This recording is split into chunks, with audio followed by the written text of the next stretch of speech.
মজলিসের সংগ্রামী মহাসচিব, কারা নির্যাতিত জননেতা হযরতুল আল্লাম মাওলানা জালালউদ্দিন আহমদ। বক্তব্য রাখবেন মাওলানা জালালউদ্দিন আহমদ।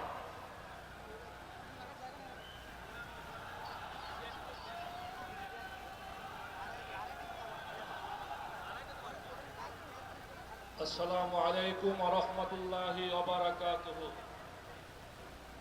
আন্দোলনরত ৮টি দলের সমন্বয়ে আজকের ঐতিহাসিক সমাবেশের সংগ্রামী সভাপতি, ইসলামী আন্দোলনের মুহতারাম আমির হযরত মাওলানা মুফতি সৈয়দ মোহাম্মদ রেজাউল করিম পীর সাহেব চরমনাই, উপস্থিত আছেন ইসলামী আন্দোলনের অন্যতম সিপাহসালার জামাত ইসলামী বাংলাদেশের মুহতারাম আমির ডাক্তার শফিকুর রহমান, উপস্থিত রয়েছেন বর্তমান বিশ্বে জনপ্রিয় ব্যক্তিত্ব বাংলাদেশ খেলাফত মজলিসের আমির মজলুম আলেমে দ্বীন আল্লামা মামুনুল হক সহ শীর্ষ জাতীয় নেতৃবৃন্দ, সাংবাদিক ভাইরা,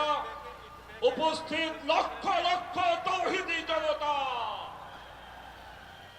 আজকে বর্তমান সরকার তিনটি বিষয়কে নিয়ে ক্ষমতায় বসেছে। একটি হলো সংস্কার করা, আরেকটি হলো গণহত্যার বিচার করা, আরেকটি হলো একটি সুষ্ঠু নির্বাচনের ব্যবস্থা করা। আজকে আমরা লক্ষ্য করেছি সংস্কার বিষয়ে সরকার এবং কিছু দলের টালবাহানা শুরু হয়ে গিয়েছে। সংস্কার করতে হলে অবিলম্বে জুলাই সনদ বাস্তবায়ন করতে হবে। আমি পরিষ্কার সরকারকে বলি এবং বিশেষ করে বিএনপিকে বলতে চাই, আপনারা জনগণের আকাঙ্ক্ষা প্রত্যাশা বোঝার চেষ্টা করুন। আজকে সারা দেশের জনগণ জুলাই সনদের আইনে ভিত্তি চায়। আপনারা যদি টালবাহানা করেন, জনগণের ভাষা বুঝতে ব্যর্থ হন, তাহলে ফ্যাসিবাদী শক্তির মতো আপনাদের অবস্থা করুণ হবে, করুণ হবে। গতকালকে দেখলাম ঠাকুরগাঁয়ে বিএনপি মহাসচিব বললেন, ফ্যাসিবাদী শক্তিকে বললেন, আওয়ামী লীগের ভোটাররা আপনারা হতাশ হয়েন না, বিএনপি ধানের শীষ আপনাদের পাশে আছে। কি ভাই বলছে না?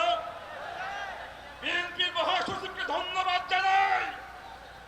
সে ভদ্র মানুষ, তিনি তার দলের মনের কথা প্রকাশ করে দিয়েছে। পরিষ্কার বলি, কোন সরকার, কোন শক্তি যদি ফ্যাসিবাদী শক্তিকে বাংলাদেশে পুনর্বাসন করার চেষ্টা করে, আমরা ৮ দল জনগণকে নিয়ে রুখে দাঁড়াবো ইনশাআল্লাহ।